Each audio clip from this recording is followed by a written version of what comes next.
은미는 가전제품을 구매하고 설치날을 기다리고 있었습니다. 기다리고 기다리던 바로 그때 설치기사가 집으로 방문해 드디어 가전제품을 집에 설치했죠.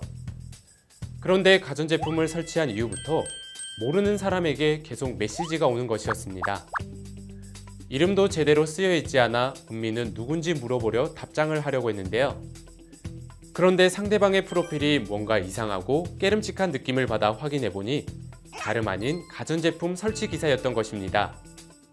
설치기사는 연락하고 싶어서 연락했다고 하지만 은미는 함부로 자신의 정보를 이용한 것에 대해 화가 났죠.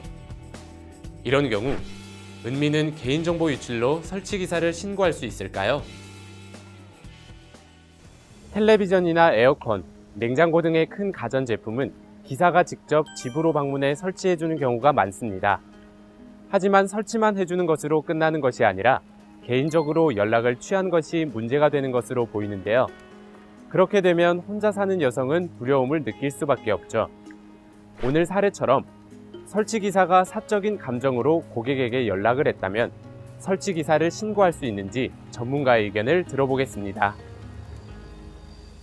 사안을 요약해보면 은미는 가전제품 업체에 제품 구매 및 배송을 위한 목적으로 개인정보의 수집, 이용에 대한 동의를 해주었던 것으로 보이는데 설치기사가 은미의 개인정보를 사적인 용도로 사용하여 호감을 표시한 것으로 보입니다.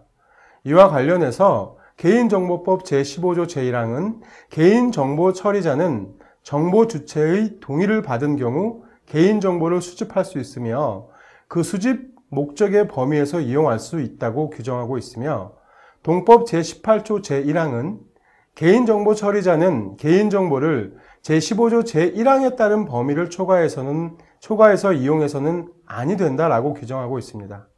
이에 동법 제71조는 제18조 제1항을 위반하여 개인정보를 이용한 자는 5년 이하의 징역 또는 5천만 원 이하의 벌금에 처한다고 규정하고 있습니다.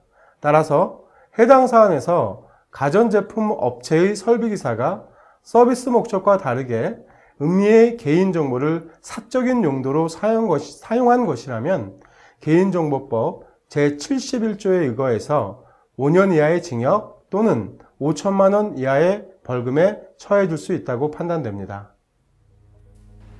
이렇게 설치기사가 사적인 용도로 개인정보를 이용했다면 그에 대한 처벌도 엄중한 것을 알 수 있습니다. 개인정보는 본래의 목적 외로 이용하거나 제공할 수 없고 이를 위반해서도 안 됩니다. 개인정보 역시 법의 테두리 안에서 보호받고 있는 만큼 순간의 감정에 휘둘려 처벌받는 일은 없길 바라겠습니다.